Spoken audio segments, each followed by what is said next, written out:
Bonjour, bienvenue sur la chaîne Carrosserie Compagnie, donc la chaîne dédiée au BTS Conception et Réalisation de Carrosserie au lycée Romur à Laval. Aujourd'hui, nous allons voir un moyen de contrôle, notamment le bras roamer de chez Hexagone.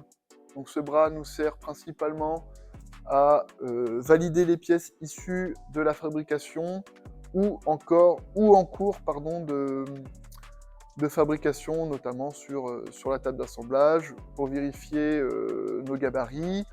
Ça peut être aussi être dédié à la vérification directement de positionnement d'outillage sur des machines CN, ou encore, on verra dans un module futur, le numéro 4, donc scanner directement des pièces de forme complexe, en récupérer un maillage et pouvoir évidemment travailler dessus après directement en CAO. Donc aujourd'hui, on va voir 4 points principaux dans cette mise en route, notamment l'allumage du bras. Ensuite, nous allons voir comment et où trouver le logiciel RDS qui nous permet notamment de charger des nouveaux outils, mais encore utiliser le micro-logiciel Quick Mesure qui nous permettra de faire des mesures rapides sans forcément passer par le logiciel dédié d'algorithme. Voilà. Ensuite, nous allons voir directement comment installer tout simplement un palpeur. Voilà, donc tous les palpeurs se retrouvent ici dans une mallette qui nous a été fournie, avec notamment donc les différents palpeurs et la tête de scan, voilà, qu'on utilisera dans un module futur. Après avoir installé cette tête de palpeur et sa reconnaissance, donc nous allons directement passer à la pratique avec le logiciel Quick Mesure sur l'ossature qui est juste à ma gauche. Voilà. Et nous verrons également les manipulations de base à aborder sur ce bras.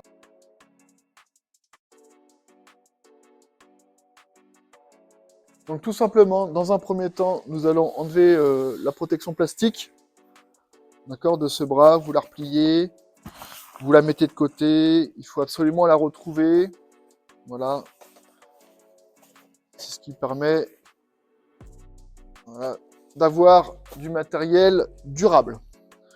Ensuite, au niveau du bras, donc c'est un bras 7 axes, donc vous voyez ici même l'axe A.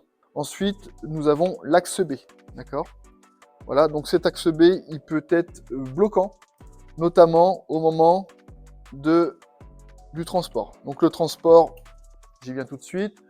Vous prenez la perche, vous allez au niveau du pied muni d'une rotule, vous passez la tête en dessous, puis il suffit d'exercer une légère pression et vous pouvez déplacer le bras dans l'atelier ou dans la salle ou directement à l'intérieur du véhicule si vous voulez démonter le bras entre-temps. Démonter ce bras, c'est très simple. Vous avez un écrou, suffit de donner un léger coupe, voilà, pour desserrer. Vous enlevez complètement cet écrou-là. Vous supportez le bras à l'aide de la poignée. Vous le mettez temporairement dans sa caisse. Voilà, vous déplacez la base mobile, puis évidemment, vous rassemblez le tout dans l'autre sens. À noter que sur la première manipulation de ce bras qui est très importante, le bouton d'allumage ici qui se trouve sur le côté, il est toujours face à la pièce à palper si possible. Voilà, notamment pour une question de repère. Donc je reprends les axes maintenant, donc je redéverrouille. Donc on a dit axe A, axe B. Ensuite on a l'axe C, puis l'axe D, enfin l'axe E, l'axe F et l'axe G. Voilà. Donc, ce qui vous permet, notamment avec ce bras, d'intervenir dans n'importe quelle partie de la pièce, voilà, à l'envers.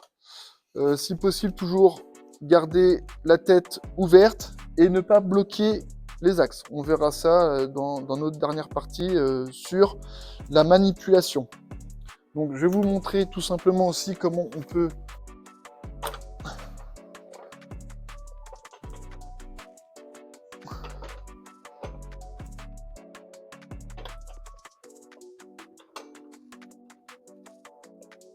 voilà, déverrouiller l'axe, on le revisse, et donc là j'ai mis le bouton power tout simplement face à nous. Voilà. Donc très simplement, maintenant, nous allons l'allumer avec un appui long. Voilà, donc il est allumé, on va entendre une petite musique. Il est en train de charger. Donc là, vous avez un affichage directement sur le pistolet manipulation. Donc là, il est en train de charger, il est environ à 65%. Voilà, il charge sa base de données. Et donc, ce qu'on va faire derrière, c'est charger et allumer le module RDS sur le PC. Donc, on se retrouve tout de suite sur le poste informatique maintenant que le bras est allumé.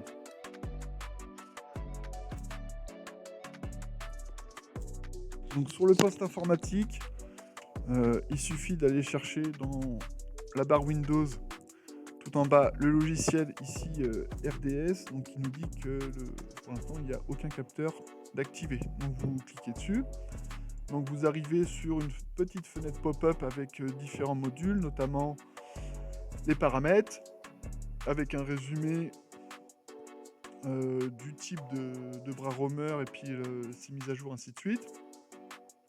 Nous, ce qui nous intéresse, c'est les types de capteurs. Donc pour l'instant, il n'y a pas de capteur de connecté.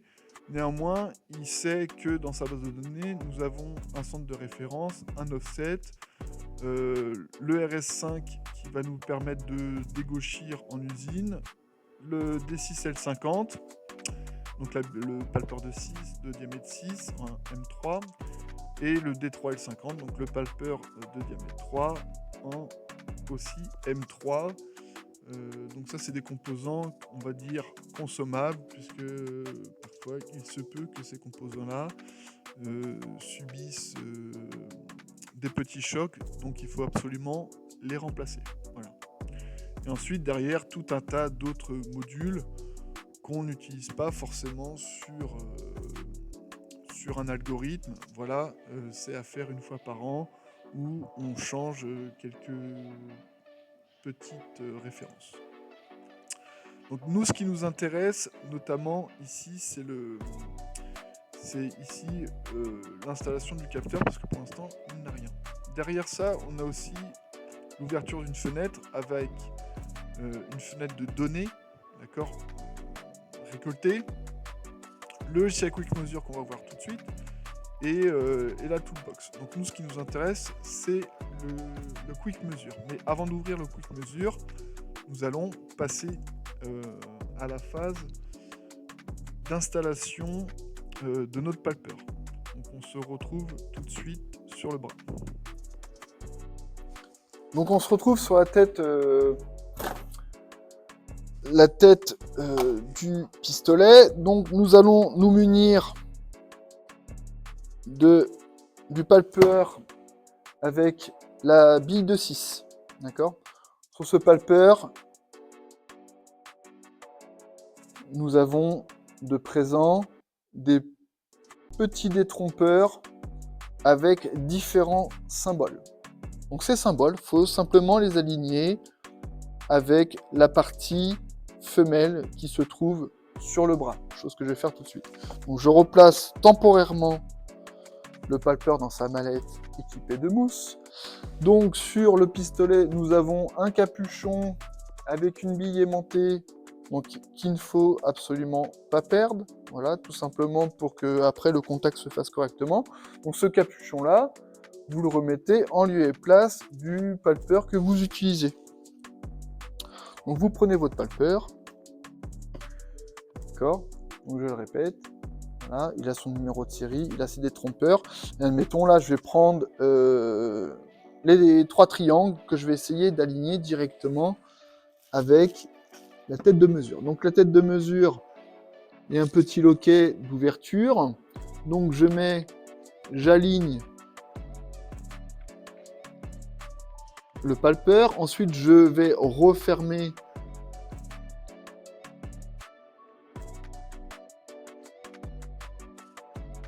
le loquet. On a entendu la petite musique, c'est-à-dire qu'il a été reconnu, et ensuite je verrouille, tout simplement. Voilà. Et je remets si possible le pistolet dans une position adéquate de travail. Donc nous avons terminé l'installation, on va se retrouver tout de suite sur le PC pour découvrir le logiciel Quick Mesure.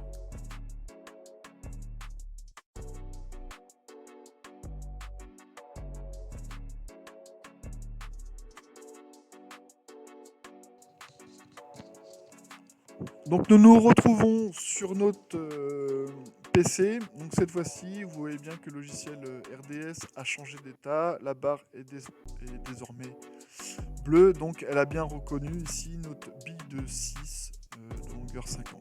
Voilà. Donc nous allons pouvoir directement passer au Quick Mesure. Donc le Quick Mesure, il suffit d'ouvrir la barre et de cliquer sur Quick Mesure. D'accord, donc on déplace la barre. Quick Mesure nous propose différents modules de mesure, dits mesures rapides.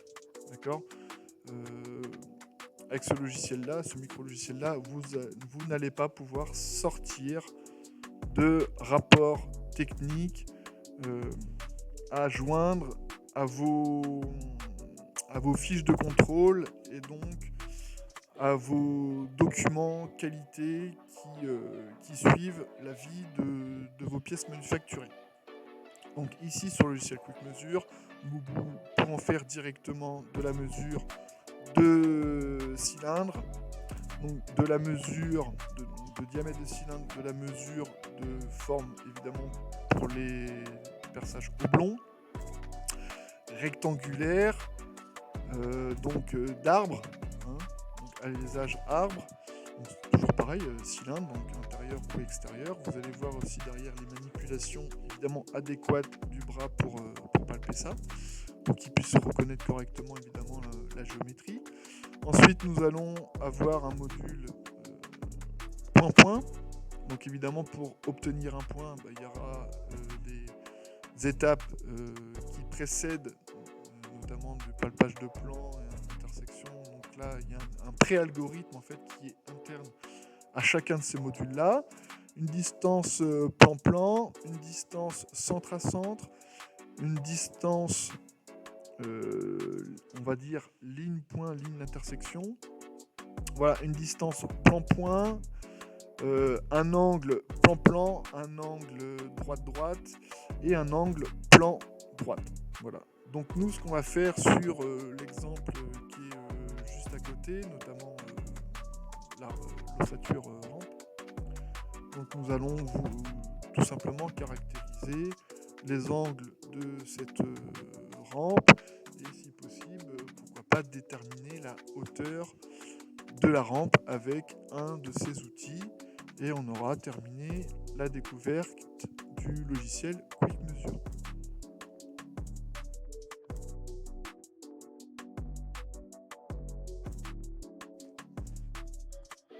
Première chose, tout d'abord, avant de commencer la moindre mesure, il faut vérifier que vous êtes en capacité de palper toutes les surfaces désirées pour pouvoir créer l'algorithme sur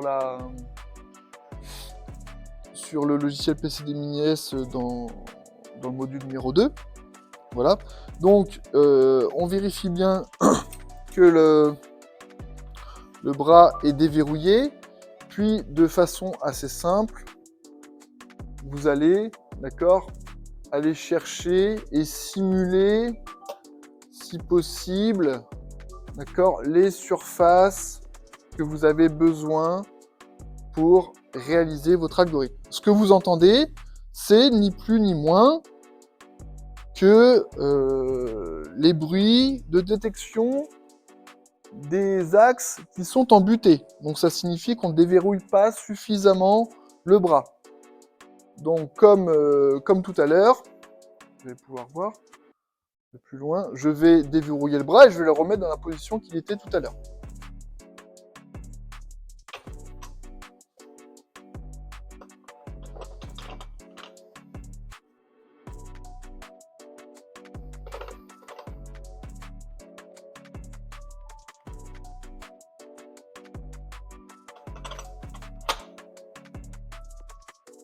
Ensuite, on va reculer un peu l'ossature. On va prendre pistolet. Donc là, c'est sur un des derniers axes, mais ça devrait être pas mal.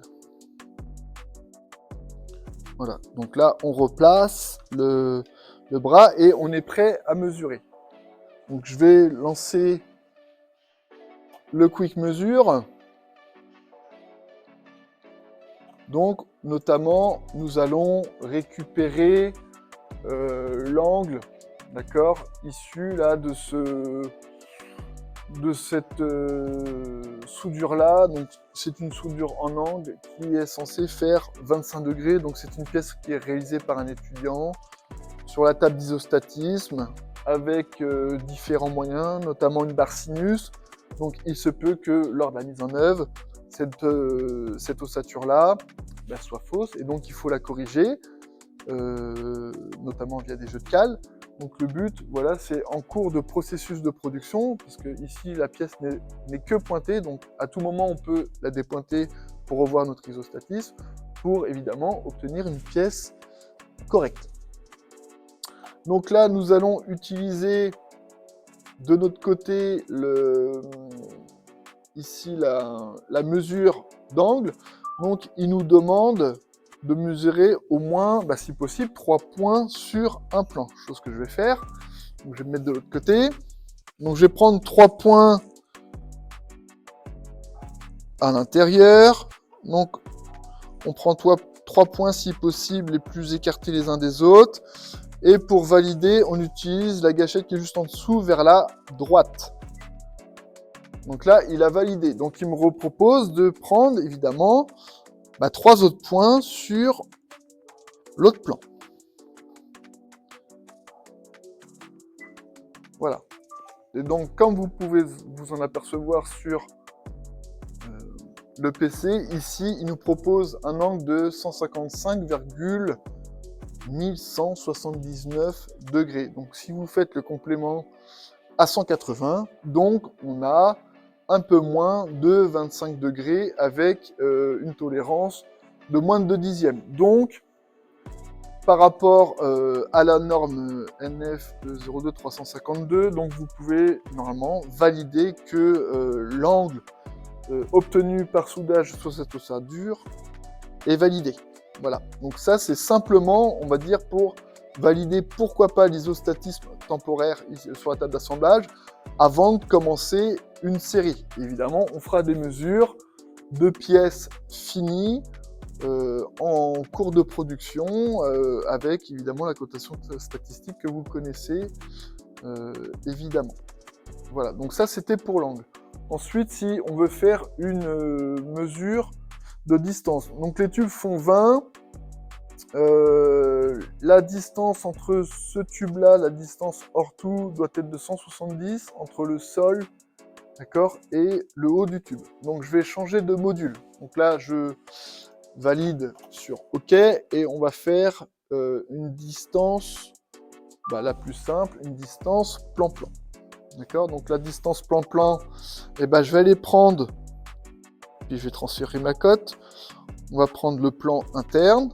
On valide et potentiellement je vais prendre 2 points là et si possible un point là.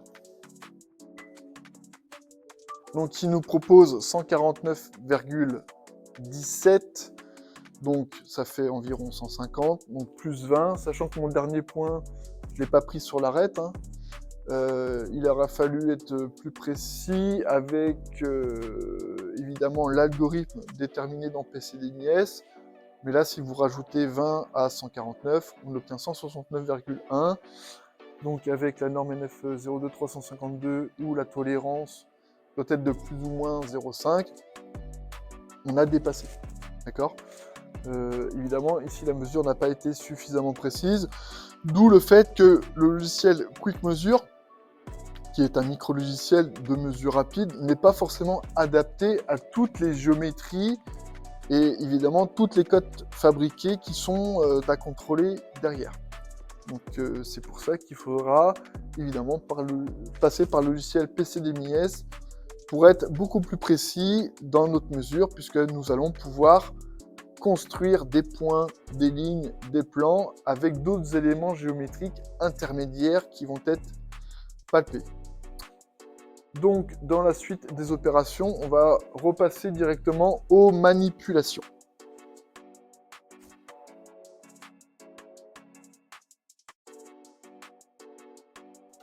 Donc, la manipulation sur le bras, c'est une chose toute simple.